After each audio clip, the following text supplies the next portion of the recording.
The sun hadn't yet burned the morning mist off the Montana grasslands when Beatrice Jenkins discovered that her milk cow had vanished sometime during the night, leaving nothing but trampled earth and a broken fence rail behind her small homestead, 3 miles outside Montana City. And now she stood trembling with hunger and fury, because that cow was all she had left in this world. Her stomach had been growling for 2 days straight. The general store wouldn't extend her any more credit, not after she'd missed 3 payments already. Without milk to sell or trade, she had nothing. Beatrice pulled her worn shawl tighter around her shoulders and studied the tracks leading northwest toward the rolling hills. She'd learned tracking from her father before the fever took him last winter, before her mother followed him to the grave just 2 months later, leaving Beatrice alone at 19 years old with nothing but 40 acres of stubborn Montana soil and 1 milk cow. That cow represented survival. Without it, she'd starve or be forced to accept Silas Thornton's persistent marriage proposals. And she'd rather eat tree bark than marry that cruel, calculating man who looked at her like she was property to be acquired. Beatrice grabbed the old rifle that had belonged to her father, checked that it was loaded, and set off following the tracks. The August morning of 1873 grew warmer as she walked, and sweat dampened her faded calico dress. The tracks were easy to follow across the grassland, and after nearly 2 hours of walking, she spotted a ranch house and barn nestled in a valley between 2 gentle hills. Smoke curled from the chimney, and she could see cattle grazing in the distance, at least 50 head from what she could count. Whoever owned this spread had money, which made her both hopeful and nervous. Rich ranchers didn't usually steal cows from struggling homesteaders, but she'd learned that desperation made people do strange things. She approached carefully, rifle ready but not raised. As she drew closer, she spotted her cow in a small paddock near the barn. Relief flooded through her so powerfully her knees nearly buckled. The cow stood contentedly chewing hay, looking better fed than it had been in weeks. Beatrice glanced around. She saw no one near the barn or house. Her conscience warred with her desperation. She should knock on the door, explain the situation, ask politely for her property back. But what if they refused? What if they claimed the cow as their own? She had no brand on the animal, no papers of ownership, just her word against theirs. The hunger gnawing at her belly made the decision. She'd take what was hers and deal with the consequences later. She circled around to the paddock, keeping low. The cow recognized her immediately, letting out a familiar low moo. Beatrice hushed her gently, running her hand along the cow's flank. Then she noticed the udder, swollen and full. The cow hadn't been milked that morning. She couldn't help herself. She needed to relieve the poor animal's discomfort, and heaven knew she could use the milk. Beatrice grabbed a wooden bucket that sat near the fence post, slipped into the paddock, and positioned herself on the milking stool someone had left there. The cow stood patiently as Beatrice's practiced hands began their work, and the rhythmic sound of milk streaming into the bucket was almost meditative.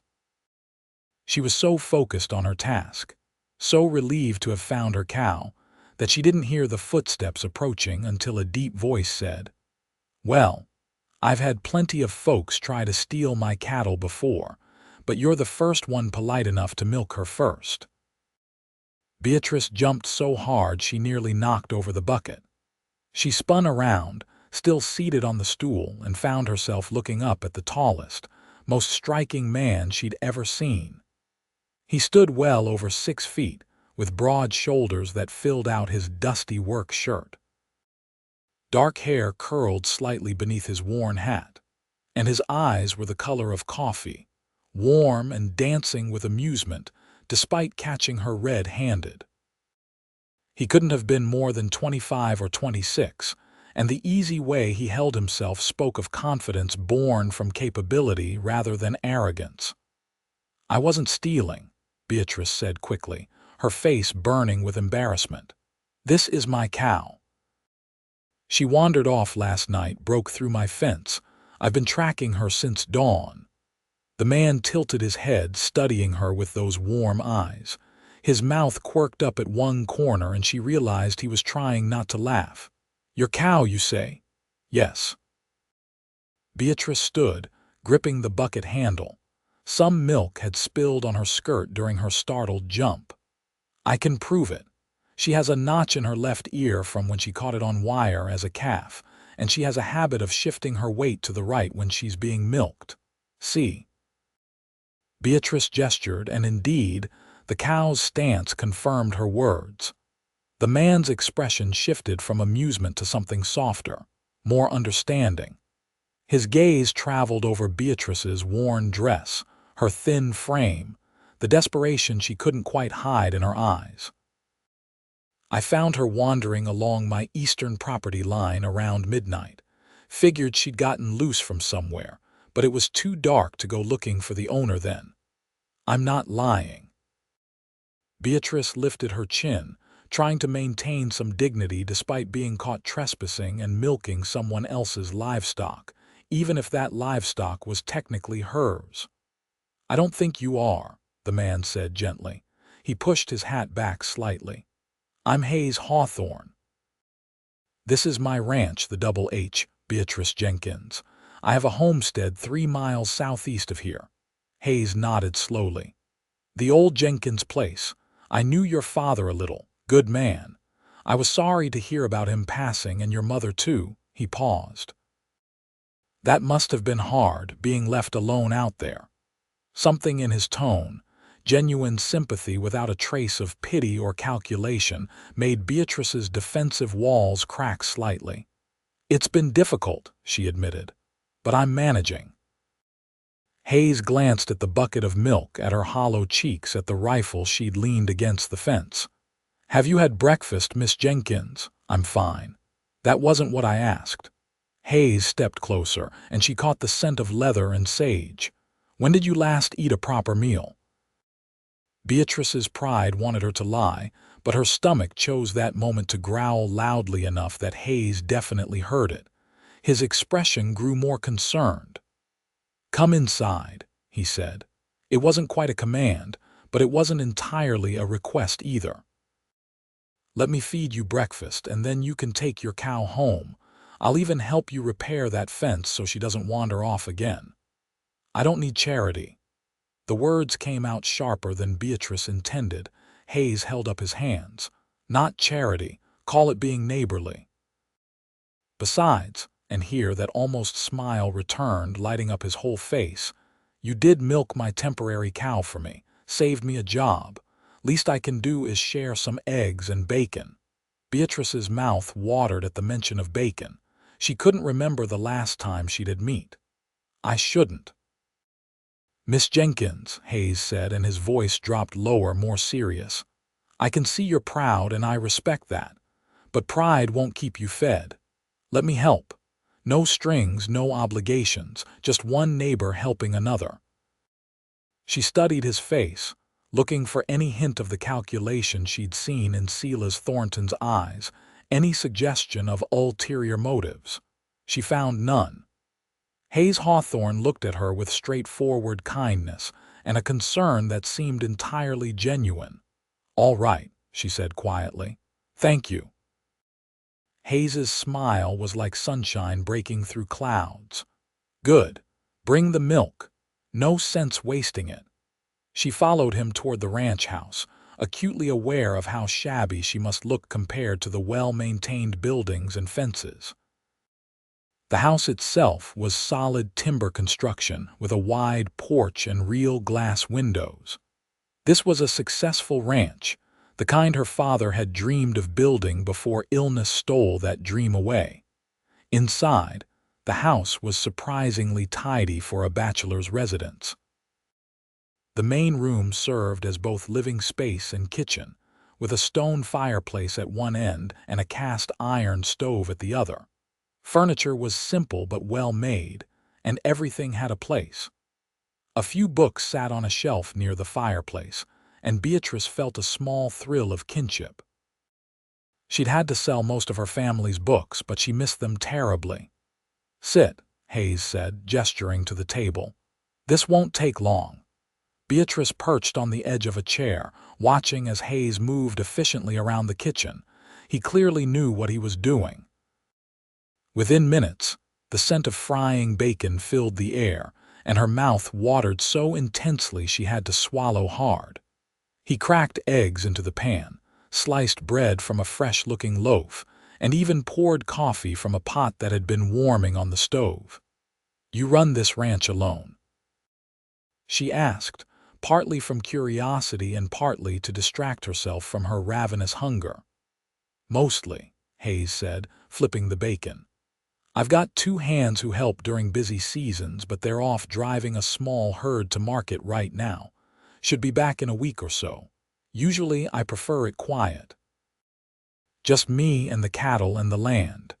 He glanced over his shoulder at her. "Gets lonely sometimes, though." Beatrice understood that feeling all too well. The loneliness of her homestead had become almost overwhelming, especially during the long evenings when she had nothing to do but think about everything she'd lost. Hayes brought over 2 plates laden with food, more food than Beatrice had seen in weeks. 3 eggs, 4 strips of bacon, 2 thick slices of bread with butter. He set one plate in front of her and took the other for himself, then brought over 2 cups of coffee. "Go on," he urged when she just stared at the plate, "before it gets cold." Beatrice wanted to eat slowly, to maintain some semblance of dignity, but the moment she took the first bite, her body betrayed her. She ate like she was starving because she was.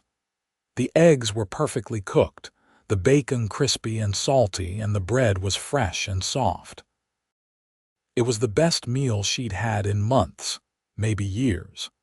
Hayes ate his own breakfast without comment, not staring at her or making her feel ashamed of her hunger. When she finally slowed down, having cleared most of her plate, she found him watching her with an expression that made her chest tighten. It wasn't pity. It was something else, something warmer. "Better?" he asked. "Much, thank you." Beatrice wrapped her hands around the coffee cup, savoring its warmth. "I'm sorry. I don't usually eat like that. Don't apologize. Watching you enjoy the food is the best compliment a cook can get." Hayes took a sip of his coffee. "How bad are things out at your place, Miss Jenkins? And please be honest." Beatrice considered lying again, but what was the point? He'd already seen enough to guess the truth. "Bad," she admitted. "The store won't give me credit anymore. I've been living on what I can grow in my garden, but that's not much this time of year.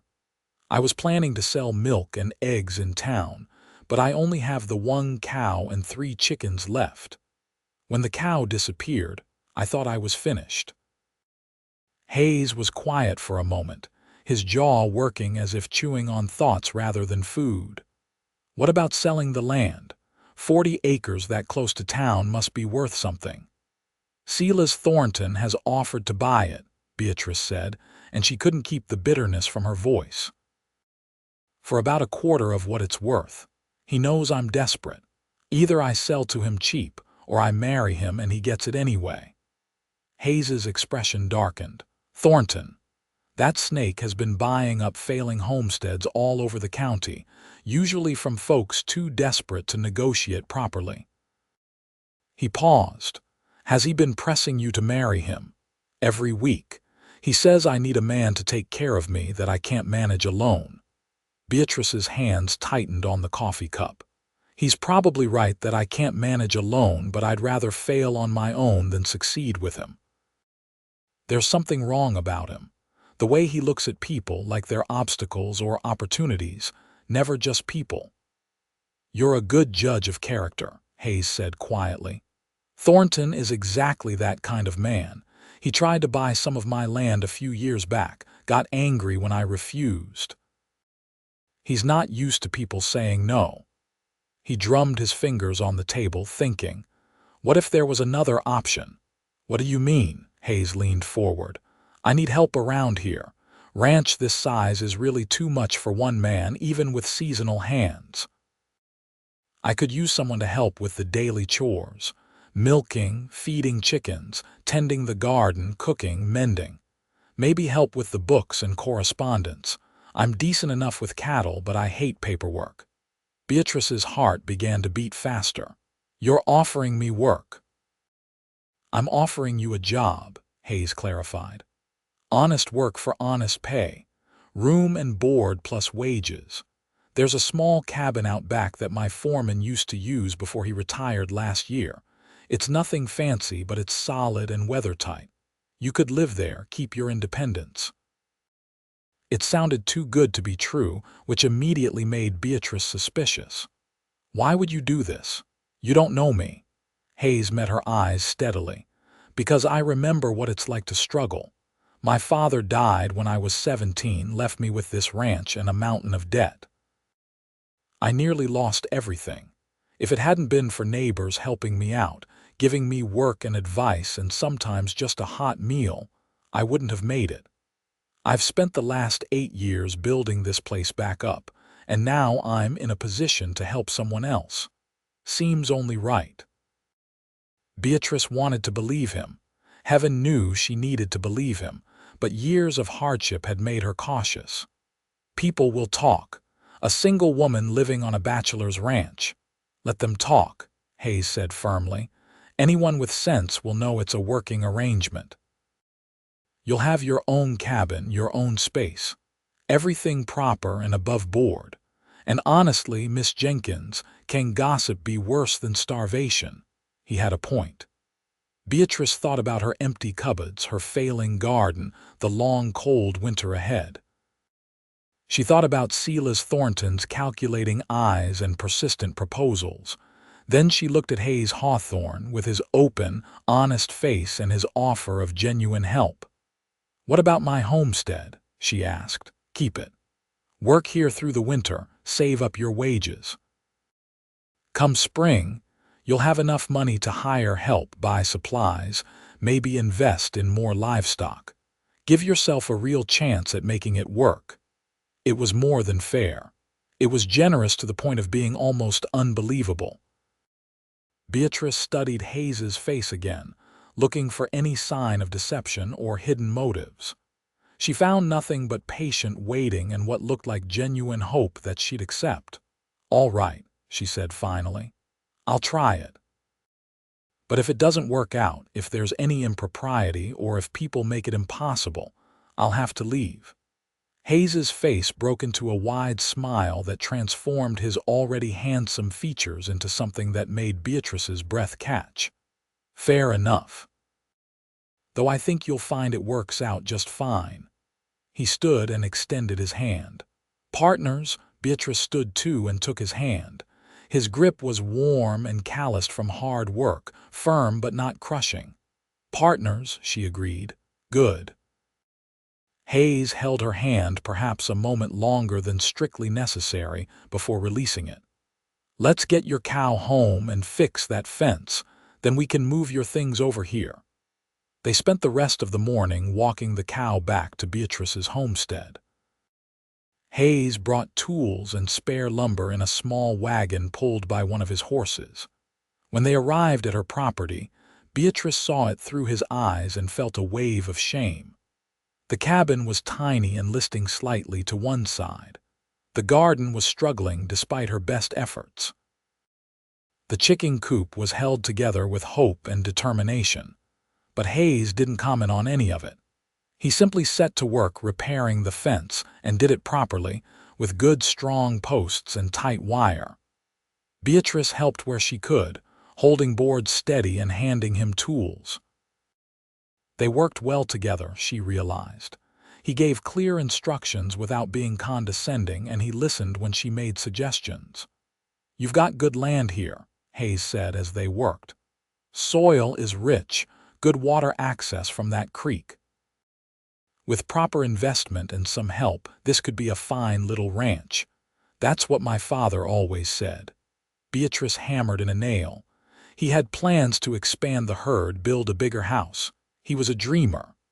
Nothing wrong with dreams, long as you're willing to work for them. Hayes tested the fence post, making sure it was solid. "What about you, Miss Jenkins? What are your dreams?" No one had asked her that in so long that Beatrice had almost forgotten she was allowed to have dreams. "I want security," she said slowly. "I want to wake up not wondering if I'll eat that day. I want a real home, not just a shelter. I want to build something that lasts, something that's mine." She paused, then added more quietly, "And someday, maybe, I'd like a family, people to share it all with. But that seems a long way off right now." Hayes looked at her with an expression she couldn't quite read. "I don't think it's as far off as you might imagine." Before she could ask what he meant, he turned back to the fence, testing another post.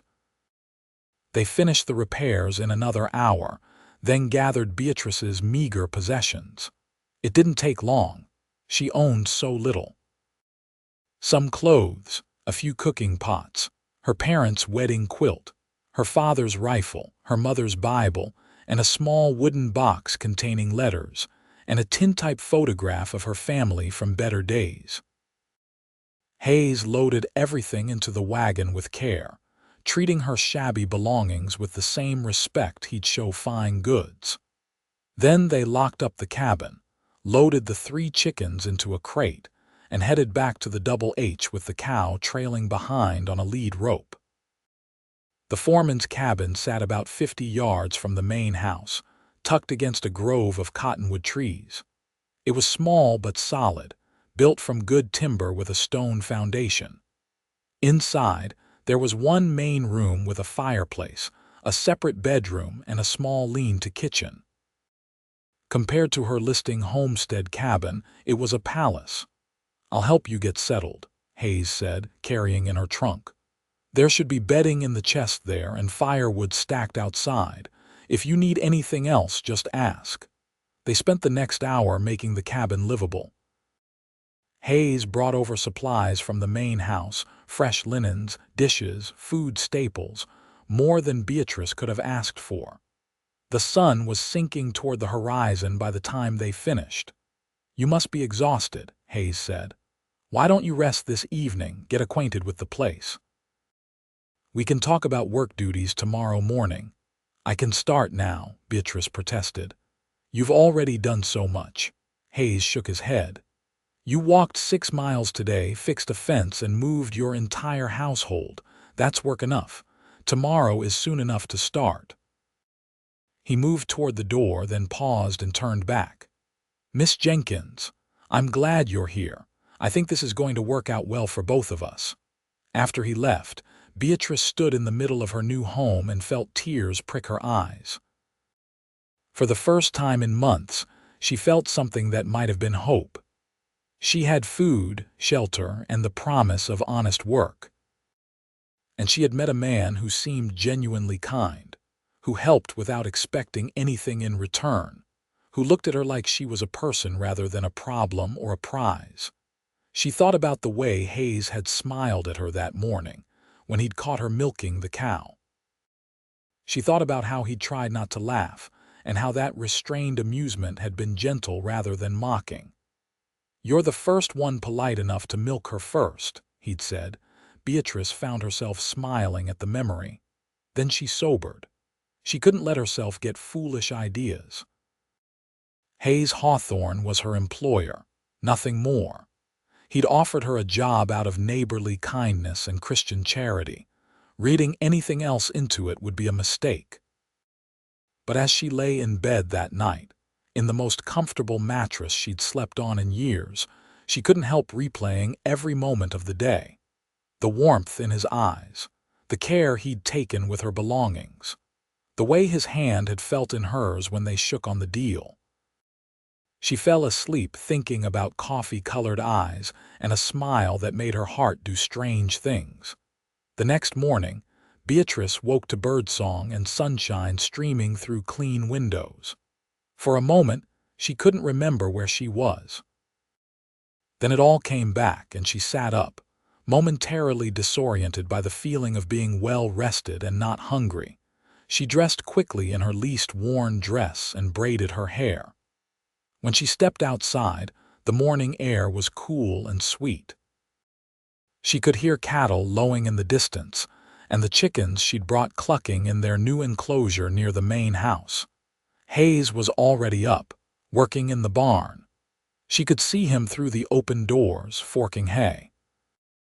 He'd taken off his shirt in the growing warmth, and Beatrice quickly averted her eyes, feeling her cheeks heat. That was not something she should be noticing about her employer. She made her way to the main house instead. If she was going to work here, she should start earning her keep. Inside, she found the breakfast dishes from Hayes's meal still on the table.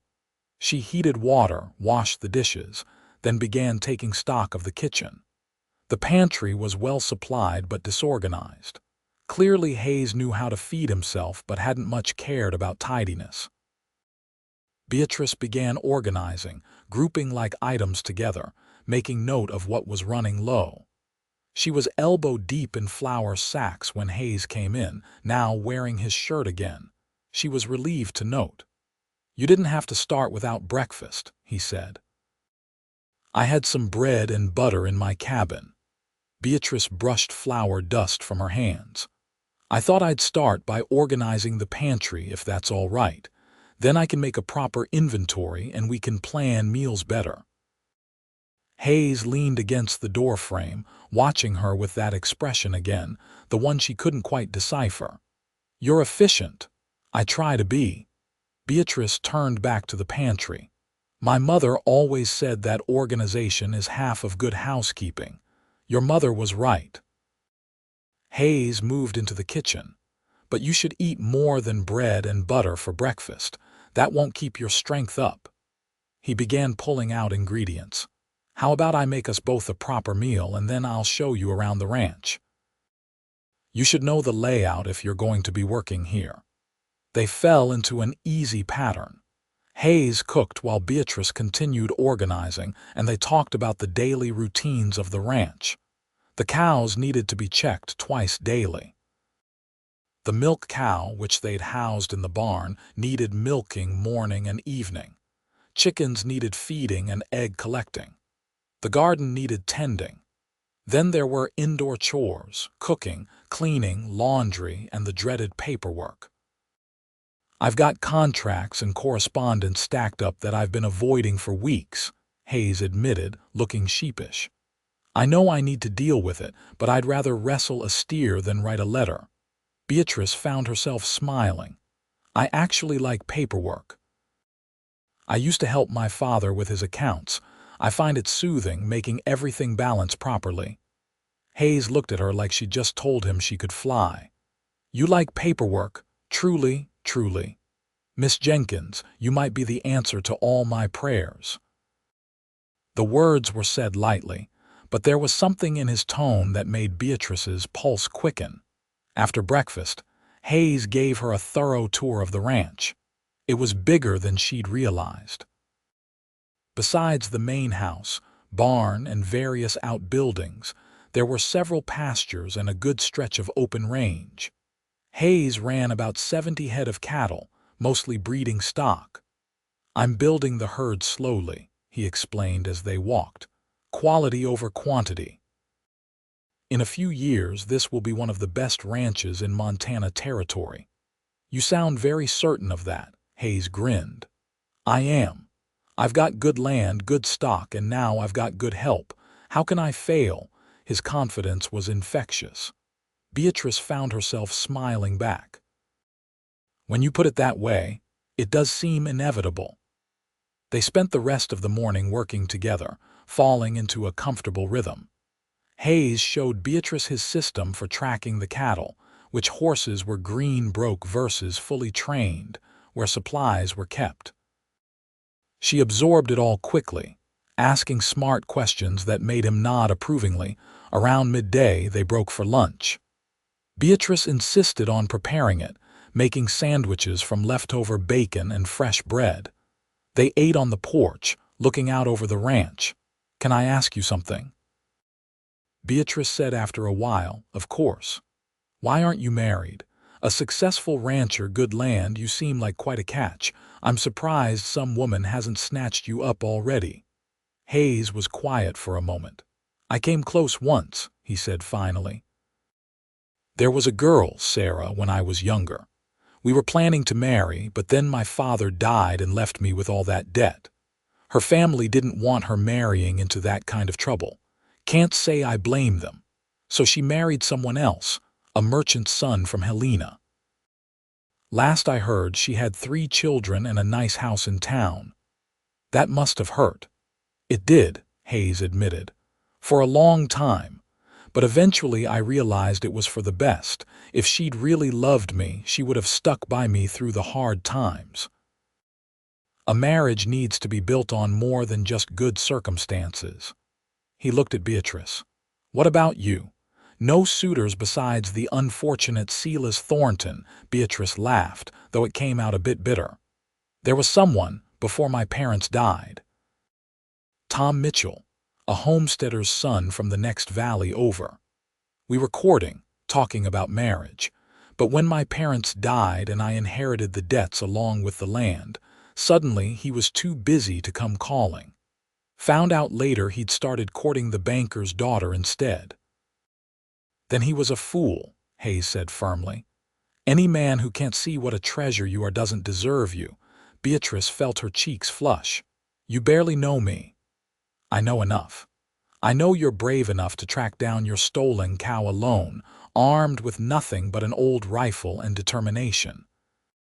I know you're honest enough to milk said cow even when you're trespassing.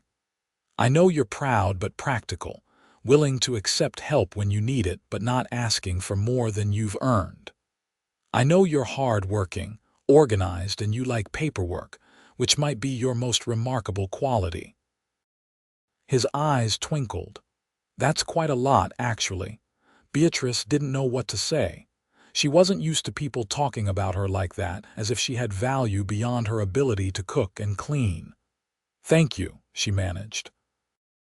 They sat in comfortable silence for a while, listening to the wind rustle through the grass. Beatrice felt something settling inside her, a sense of rightness she hadn't experienced in a long time. This place, this job, this man, it all felt like maybe, just maybe, her luck was changing. Over the next few weeks, Beatrice settled into life on the Double H. She and Hayes developed an efficient partnership. She handled the household tasks, the paperwork, and the smaller livestock, while he managed the cattle and heavier labor. But they often worked together too, and Beatrice found she enjoyed those times most of all. Hayes was easy to be around. He didn't talk just to fill silence, but when he did speak, he was thoughtful and often funny. He treated her like an equal partner rather than just hired help, asking her opinions on ranch decisions and actually listening to her input. And he was unfailingly kind, in small ways that touched her more than grand gestures would have. Like the time he rode into town and came back with a new set of good kitchen knives because he'd noticed her struggling with his dull ones.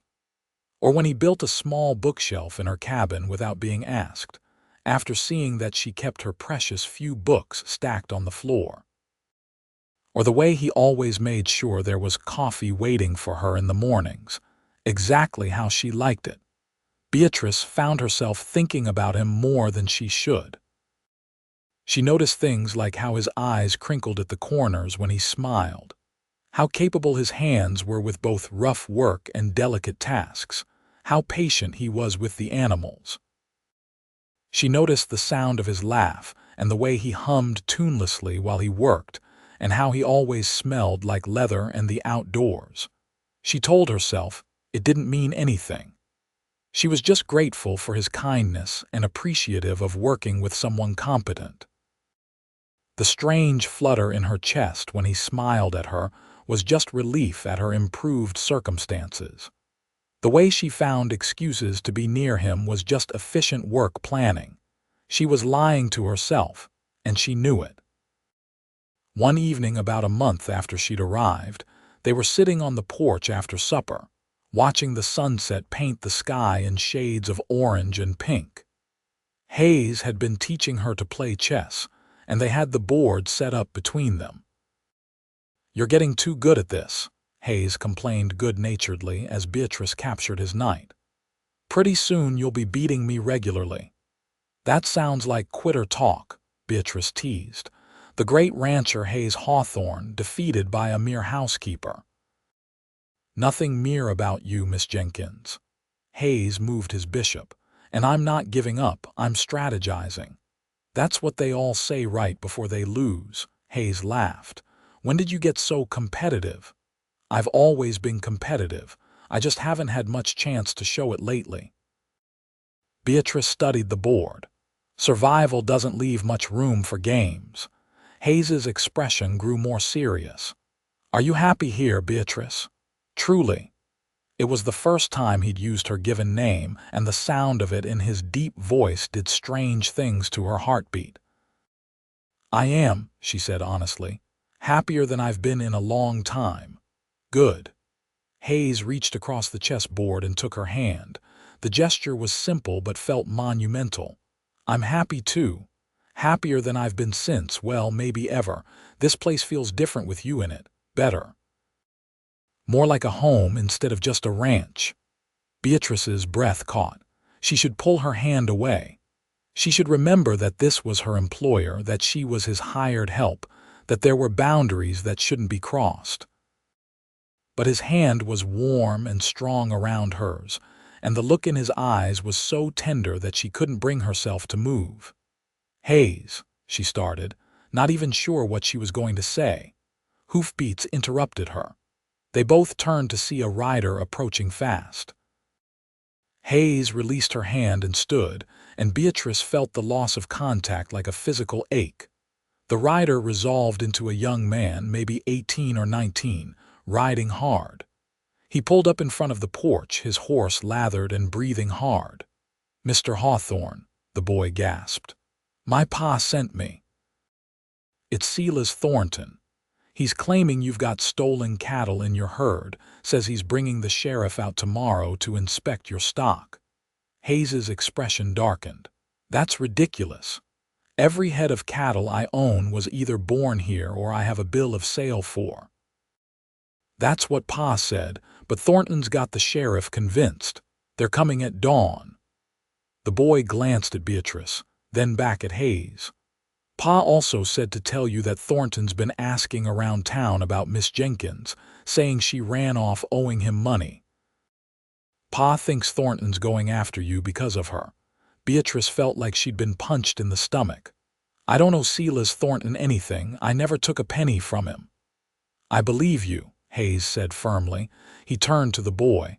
"Tell your father I appreciate the warning. And tell him my cattle are clean. Thornton won't find anything." After the boy left, Hayes turned to Beatrice. "This is about you. Thornton knows you're here and he's trying to force you out by making trouble for me." "I should leave." The words hurt to say, but Beatrice forced them out. "I won't let him destroy you because of me." "You're not going anywhere." Hayes's voice was hard. "I won't let Thornton bully either of us. We'll face this together." "Hayes, you don't understand. Silas Thornton is a powerful man. He has connections, money, influence.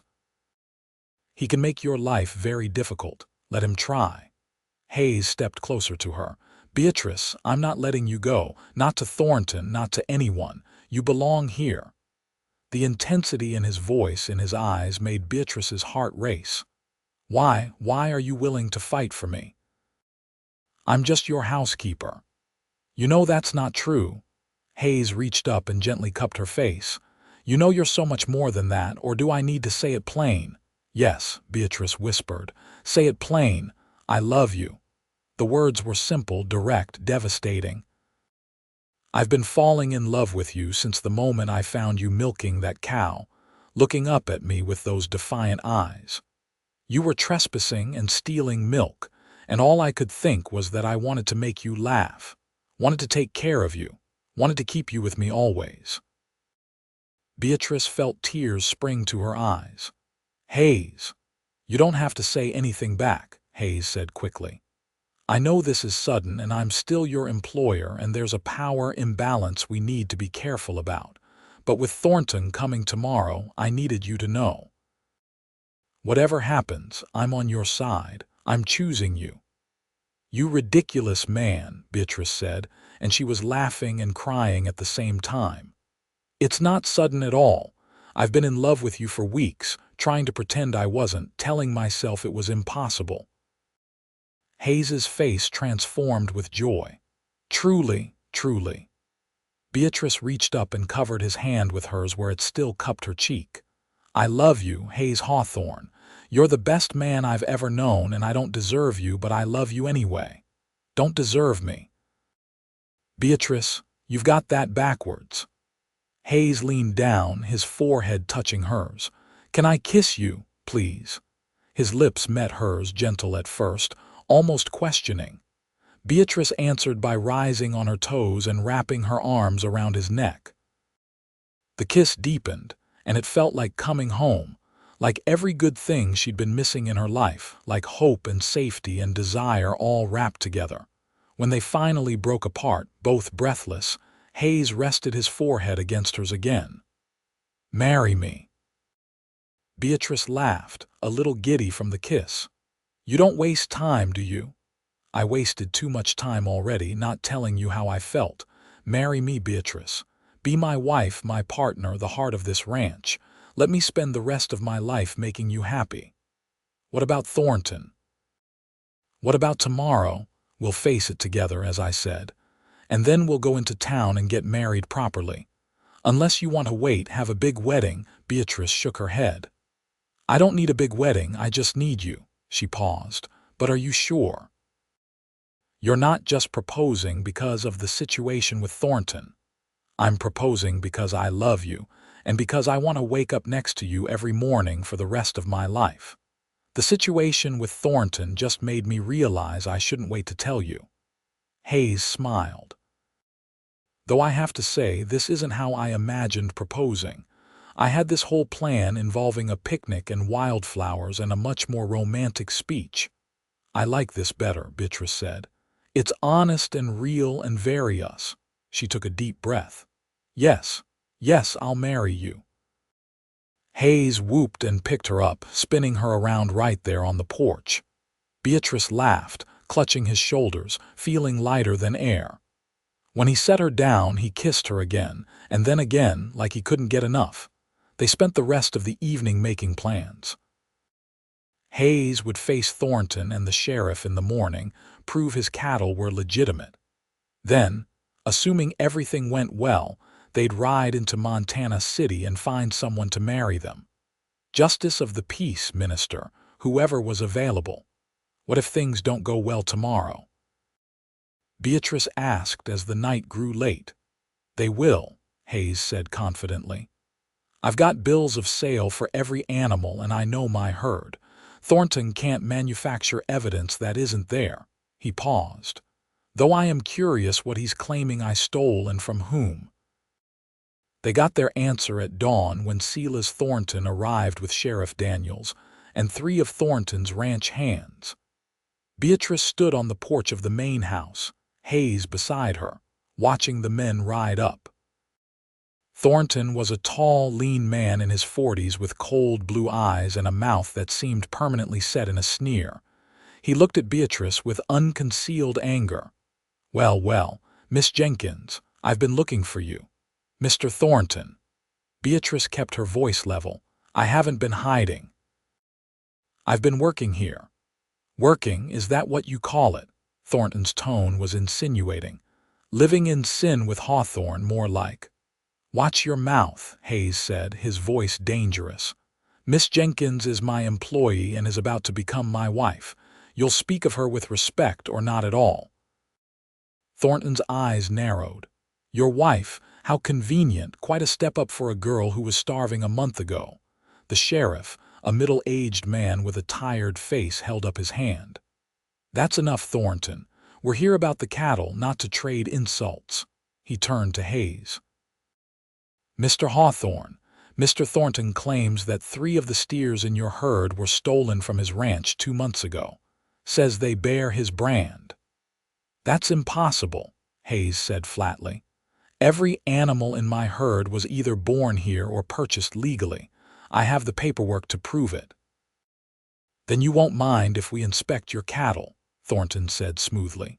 "Not at all. Sheriff, you're welcome to examine my entire herd and all my records." They spent the next 2 hours going through Hayes's cattle. Thornton pointed out 3 steers, claiming they were his. But when they examined the brands, the truth became clear.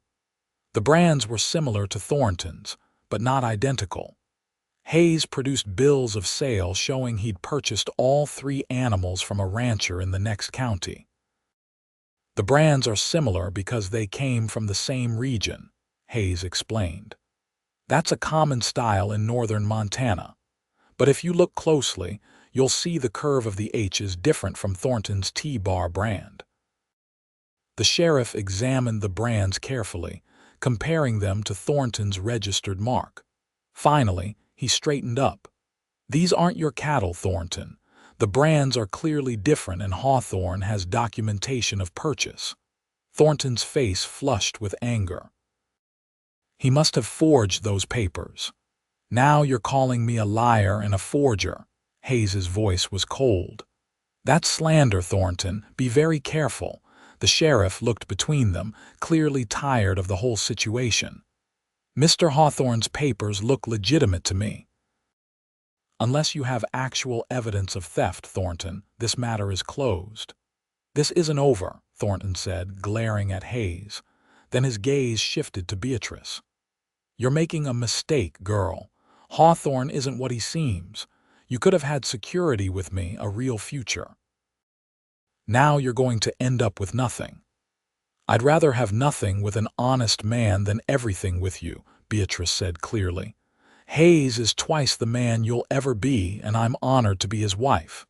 Something ugly crossed Thornton's face.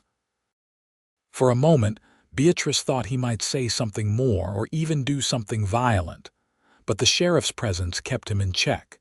Instead, he jerked his horse around and rode off, his men following. The sheriff lingered a moment. "Word of advice, Hawthorne. Watch yourself around Thornton. He's a vindictive man, and he doesn't like losing. This business with the cattle might be done, but I doubt he's finished making trouble." "I'll be careful," Hayes promised. "Thank you for being fair, Sheriff." After everyone left, Hayes turned to Beatrice and pulled her into his arms. "Well, that was unpleasant but could have been worse.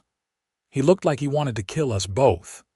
Beatrice was shaking slightly, the tension of the confrontation catching up with her. "He's just angry that his plan didn't work. He thought he could intimidate me into sending you away or cow you into marrying him instead. He failed on both counts." Hayes kissed her forehead. "You were magnificent, by the way you stood up to him. I had you beside me. That made it easier." Beatrice leaned into his strength. "Do you really think he'll cause more trouble?" "Probably. But whatever he tries, we'll handle it together." Hayes pulled back to look at her. "Now, how about we go into town and get married? I don't want to wait another day to make you Mrs. Hawthorne." They rode into Montana City that afternoon. The town was small but bustling, serving the ranchers and homesteaders scattered across the surrounding territory. They found the minister at the small church on the edge of town and explained their situation. Reverend Matthews was a kind-faced man in his 60s who'd known Hayes since he was a boy.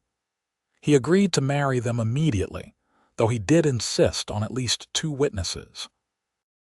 They found them easily enough, a couple who'd been decorating the church for Sunday services and were delighted to witness a wedding. The ceremony was simple but heartfelt. Hayes held both of Beatrice's hands and spoke his vows in a voice that shook slightly with emotion. Beatrice recited hers with tears in her eyes, overwhelmed by the sudden beautiful turn her life had taken. When Reverend Matthews pronounced them man and wife, Hayes kissed her thoroughly, not caring that they had an audience. The witnesses applauded, and the Reverend's wife appeared from somewhere with a bouquet of wildflowers for Beatrice. They signed the marriage certificate, making it official. Beatrice Jenkins became Beatrice Hawthorne, and the weight of her new name felt like a gift. Afterward, they stopped at the general store. Hayes insisted on buying Beatrice a new dress, something pretty that wasn't worn thin from hard use. She protested that it wasn't necessary, but Hayes was adamant. "Humor me," he said. "Let me spoil my wife a little bit. My wife." The words made Beatrice's heart sing. She let him buy her a dress in deep blue that brought out her eyes, along with new boots and a warm shawl for the coming fall. They also ran into several townspeople, and word of their marriage spread quickly. Most people seemed genuinely happy for them. A few gave Beatrice assessing looks, probably wondering about the speed of the courtship, but no one said anything rude to their faces. They did, however, run into Tom Mitchell, Beatrice's former suitor. He was with his new wife, a pretty blonde woman with a calculating expression. Tom's jaw dropped when he saw Beatrice in her new dress standing beside Hayes. "Beatrice, I heard you were working as a housekeeper." "I was," Beatrice said pleasantly.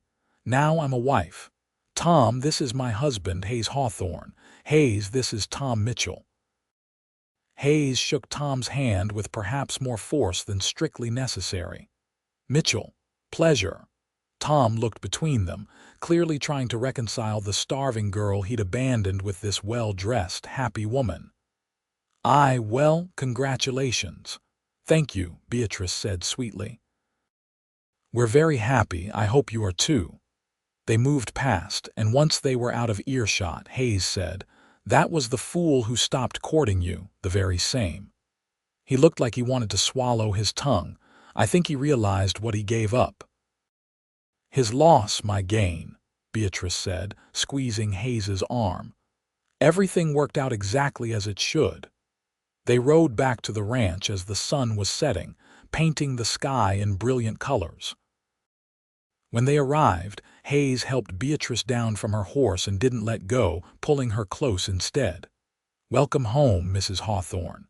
"It feels like home," Beatrice said softly. "For the first time since my parents died, I feel like I'm where I belong."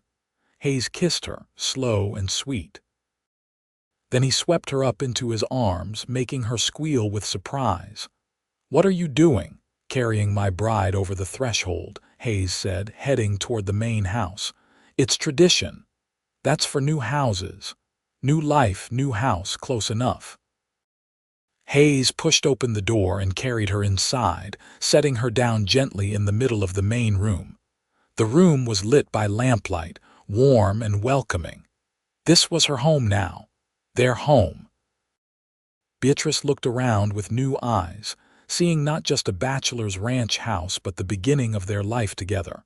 Hayes came up behind her, wrapping his arms around her waist and resting his chin on her shoulder. "I love you, Beatrice Hawthorne. I love you too." Beatrice turned in his arms to face him. "You know, this morning when you found me milking your cow, I never imagined the day would end like this." Hayes laughed. "That was a month ago, not this morning." "Was it? It feels like a lifetime ago and yesterday all at once." Beatrice reached up to touch his face. "Thank you for laughing instead of being angry. Thank you for feeding me breakfast and offering me work and being patient while I fell in love with you. Thank you for being brave enough to track down your cow, for accepting my help, for staying and making this ranch a home." Hayes kissed her palm. "And for stealing my heart even more thoroughly than you stole milk from my cow." Beatrice laughed. "I didn't steal anything. You gave both freely." "True enough." Hayes grew more serious. "I promise you, Beatrice, I'm going to spend the rest of my life making you happy. You'll never go hungry again, never be alone again, never have to worry about surviving on your own. We're partners now in everything." "Partners," Beatrice agreed. "In everything." He kissed her then, and it was different from their earlier kisses. This one held promise and passion, the knowledge that they had all the time in the world, that this was just the beginning. When Hayes lifted her in his arms again and carried her toward the bedroom, Beatrice went willingly, her heart full of love and hope and joy. The next few months passed in a blur of happiness. Beatrice settled into her role as Hayes's wife with ease. They worked together during the days, building the ranch, caring for the growing herd. In the evenings, they'd sit together on the porch, talking and laughing, or reading aloud to each other from their small collection of books. True to the sheriff's warning, Silas Thornton did try to cause more trouble. He spread rumors in town, suggesting that Hayes had taken advantage of Beatrice's desperation, that the marriage wasn't legitimate. But most people who knew Hayes didn't believe it, and Beatrice and Hayes's obvious happiness together spoke louder than any gossip. Thornton also tried to buy land surrounding the Double H, attempting to box them in. But Hayes had good relationships with his neighbors, and none of them would sell to Thornton. Eventually, Thornton seemed to give up and turned his attention elsewhere, much to everyone's relief. As autumn turned to winter, Beatrice discovered she was pregnant. She told Hayes one snowy evening in December as they sat by the fire.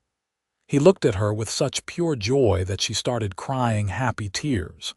"Are you sure?" he asked, kneeling beside her chair and taking her hands. "I'm sure. The baby should come in late spring."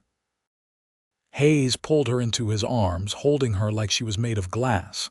"I'm going to be a father. We're going to be parents.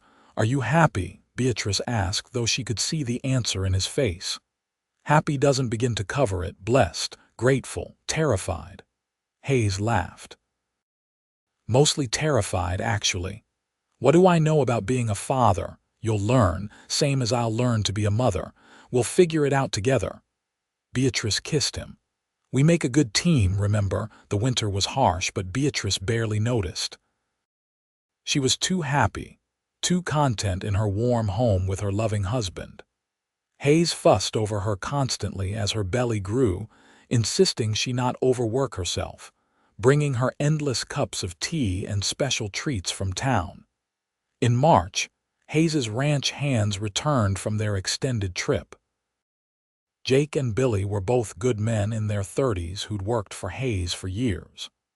They were surprised but pleased to discover Hayes had married in their absence, and they treated Beatrice with respect and friendliness. With their help, Hayes was able to spend more time with Beatrice as her pregnancy advanced. They used the time to prepare for the baby, turning the small bedroom in the main house into a nursery. Beatrice sewed baby clothes from soft fabric Hayes bought in town, while Hayes built a beautiful wooden cradle, working on it in the evenings with careful attention to detail. In late May, as the Montana prairie bloomed with wildflowers, Beatrice went into labor. Hayes sent Billy racing to town to fetch the doctor and the midwife, while Jake stayed to help. Hayes held Beatrice's hand through every contraction, looking more scared than she'd ever seen him. "You're supposed to be the calm one," Beatrice gasped between pains. "How can I be calm when you're hurting?" Hayes wiped her forehead with a cool cloth. "This is terrifying." "It's natural," Beatrice said. "Women do this every day." "You're not women. You're my woman, my wife, my everything. If anything happens to you, I won't survive it." Despite the pain, Beatrice managed to smile. "Nothing's going to happen to me.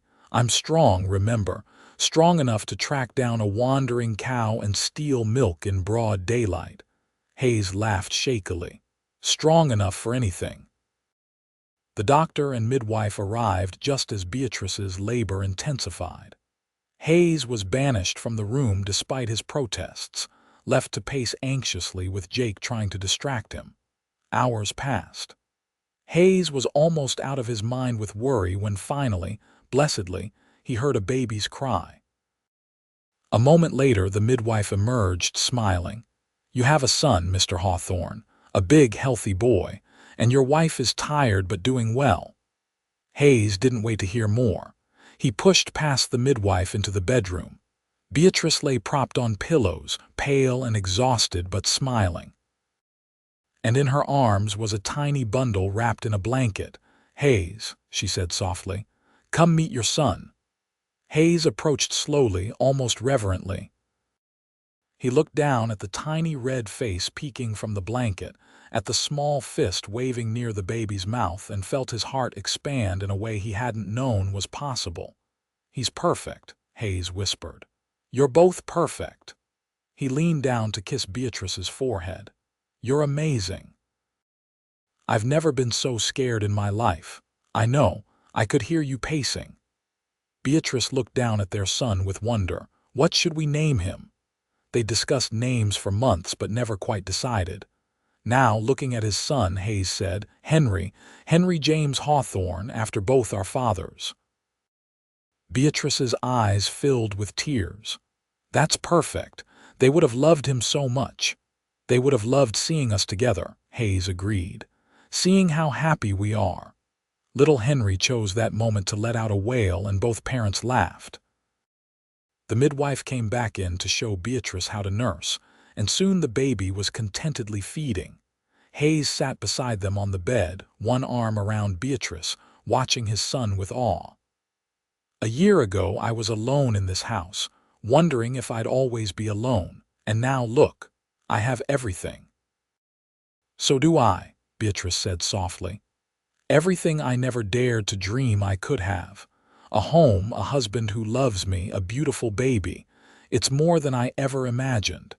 "It's just the beginning," Hayes promised. "We're going to fill this house with love and laughter. Maybe give Henry some siblings if you're willing." "I'm willing," Beatrice said, leaning her head on his shoulder. "Not right away, mind you. Let me recover from this one first." Hayes laughed and kissed the top of her head. "Deal." The years that followed were full and happy. Henry grew into a boisterous toddler with his father's dark hair and his mother's bright eyes. When he was 2, Beatrice gave birth to a daughter they named Hope, because that's what she represented. Then another son, Samuel, arrived 2 years later. The Double H prospered under Hayes and Beatrice's partnership. Hayes's instinct for cattle and Beatrice's head for business made them formidable. They expanded the herd, bought additional land, built a bigger house to accommodate their growing family. They also helped others the way Hayes had helped Beatrice. When homesteaders struggled, they offered work and fair wages. When neighbors faced hardship, they were there with support and assistance. Hayes and Beatrice became pillars of their community, respected and well-loved. Silas Thornton eventually left Montana Territory after a series of business failures. Rumor had it he headed to California, and no one in Montana City mourned his departure. Beatrice's old homestead didn't go to waste. When Henry turned 16, they gave it to him to manage, along with a small herd of his own. It became his training ground for eventually taking over the Double H. On their 10th wedding anniversary, Hayes woke Beatrice before dawn. "Come with me," he said mysteriously. "I have something to show you." Beatrice followed him outside in her nightgown and robe. The sky was just beginning to lighten in the east. Hayes led her to the barn and pointed at one of the stalls. Inside was a cow, and Beatrice started laughing even before she fully understood why. "Is that?" "Not the same cow," Hayes said, grinning. "But same breed, similar markings. I bought her special from a ranch up north." Beatrice turned to him, eyes shining with love and laughter. "Why?" "Because 10 years ago I found a beautiful, desperate, brave woman milking a cow that wasn't hers. And that woman stole my heart more thoroughly than she ever could have stolen milk." Hayes pulled her close. "I wanted to commemorate the beginning of the best thing that ever happened to me. You ridiculous, wonderful man." Beatrice kissed him thoroughly. "I love you more every day." "How is that possible?" "Same way I love you more every day," Hayes said.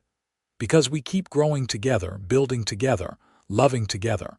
Because you're not just my wife, you're my best friend and favorite person." They stood together in the barn as the sun rose, holding each other close. Their children would wake soon, and the day would be full of its usual chaos and joy. But for this moment, it was just the two of them, remembering how it all began. "You ever regret it?" Beatrice asked. "Taking a chance on a strange woman who was stealing your milk?" "Never," Hayes said firmly. "Not for one single second. Finding you that morning was the luckiest moment of my life. I thought I was going to die when you caught me." Beatrice smiled at the memory. "You looked so tall and intimidating, and then you tried not to laugh. I couldn't help it. You looked so defiant, like you were daring me to say something about it. All I could think was that I wanted to make you smile instead of looking so scared and fierce. You did make me smile. You fed me breakfast and offered me hope when I had none." Beatrice touched his face tenderly. "You saved my life, Hayes Hawthorne." "You saved mine right back," Hayes said. "This ranch was just a place before you. You made it a home. You made me complete." They kissed again, a kiss that held 10 years of love and partnership and shared joy. Around them, the ranch was waking up. Cattle lowed in the distance. Chickens clucked in their coop. Inside the house, they could hear the children starting to stir. "We should go make breakfast," Beatrice said reluctantly. "In a minute." Hayes held her a moment longer. "I want to remember this, just us, where it all began." "It began with milk theft and trespassing," Beatrice teased. "It began with the bravest woman I've ever known doing what she had to do to survive. And it led to the greatest love story I could have imagined." Hayes kissed her forehead. "Thank you for milking my cow, Beatrice Hawthorne. Thank you for stealing my heart. Thank you for spending your life with me. Thank you for laughing instead of being angry," Beatrice said softly. "Thank you for seeing me, really seeing me when I felt invisible. Thank you for loving me. Always," Hayes promised. "For the rest of our lives and beyond." They walked back to the house hand in hand as the Montana sun rose higher, painting everything in gold. Their children's voices drifted from inside, calling for their parents. The day ahead would be busy with ranch work and family life, full of the beautiful chaos of their blessed existence. But for now, Hayes and Beatrice stood on their porch, looking out over land they'd built together, at a life they'd created from nothing but hope and determination and love. It wasn't the life either of them had planned. It was so much better. Henry came running out, almost 8 years old now and full of energy. "Pa, can we work with the horses today? You promised to show me how to train the new colt." "I did promise that," Hayes agreed. "Right after breakfast." Hope appeared next, 6 years old and already showing signs of her mother's determination. "Mama, can we bake cookies?" "Please." "We can," Beatrice said, smoothing her daughter's hair. "But first we need to make breakfast for everyone." Little Samuel toddled out last, barely 3 years old, and immediately demanded to be picked up by his father. Hayes scooped him up easily, settling the boy on his hip. "Everyone inside," Beatrice said, herding her family. "Let's start this day properly." As they all trooped into the house together, Hayes caught Beatrice's eye over the children's heads. The look they shared needed no words. It was pure joy, pure contentment, pure love. The kitchen filled with the sounds of family. Children chattering, dishes clattering, bacon sizzling. Beatrice moved through it all with practiced ease, and Hayes helped where he could. Their partnership as smooth in the kitchen as it was everywhere else. After breakfast, the day unfolded in its usual rhythm. Hayes worked with Henry and the horses while Beatrice baked cookies with Hope and kept Samuel entertained. Later, they all worked together in the garden, even little Samuel helping by pulling weeds with more enthusiasm than accuracy. Neighbors stopped by in the afternoon, a couple from a nearby ranch. They stayed for coffee and conversation, and their own children played with the Hawthorne kids in the yard. This was what community meant, Beatrice thought. People supporting each other, sharing their lives, building something bigger than any one family. As evening approached and their guests departed, the family gathered for supper. Hayes said grace, thanking God for their blessings, for health and happiness and love. The children added their own thanks. Henry grateful for the new colt, Hope happy about the cookies, Samuel just repeating thank you because his siblings had. After supper, Hayes read to the children while Beatrice cleaned up. Then they reversed roles, Beatrice tucking the children in while Hayes finished the evening chores. When they finally collapsed into their own bed, exhausted but content, Hayes pulled Beatrice close. "Good day?" he asked. "Perfect day," Beatrice confirmed. "Just like most of our days." "I'm a lucky man. We're both lucky." Beatrice kissed him softly. "We found each other when we both needed finding. We built something real and lasting. We have beautiful children and a good life. What more could anyone ask for?" "Not a thing," Hayes agreed. "Not one single thing." As they drifted off to sleep, wrapped in each other's arms, Beatrice thought back to that desperate morning when she'd tracked her cow to a stranger's ranch. She'd been so hungry, so scared, so certain she was at the end of her rope. She could never have imagined that her lowest moment would lead to her greatest blessing. Hayes had been right to laugh that morning, she thought sleepily. There was something funny about the whole situation, looking back. A starving girl stealing milk from a cow that was technically hers, getting caught by the man who would become her husband, who would give her everything she'd ever dreamed of and more. The next morning followed much the same pattern, and the morning after that. Days turned into weeks, weeks into months, months into years. The children grew. Henry eventually took over managing the homestead full-time, married a sweet girl from town, and gave Hayes and Beatrice their first grandchildren. Hope grew into a strong-willed young woman who insisted on learning the ranching business as thoroughly as any son, eventually partnering with her brother in expanding the family's holdings. Samuel, the baby, became a veterinarian, the first in the county, and set up his practice right there in Montana City. Hayes and Beatrice grew older together, their love deepening with time rather than fading. Their hair turned gray, their faces gained lines from years of smiling and squinting into the Montana sun. Their hands grew weathered from work, but they still fit together perfectly when they held hands. On their 30th anniversary, surrounded by children and grandchildren, Hayes stood and made a toast. 30 years ago, I caught this beautiful woman stealing milk from my barn. Best day of my life. Everyone laughed, including Beatrice. The story had become family legend, told and retold until the children could recite it by heart. I told her that morning, Hayes continued, that she was the first person polite enough to milk the cow before stealing it. What I should have said was that I hoped she'd steal my heart next, because I could already feel myself falling for her. Beatrice stood and joined him, taking his hand. "And I did steal your heart," she said, "and you stole mine right back. Best theft in history." "Here's to 30 more years," Henry called out, raising his glass. "And beyond," Hope added.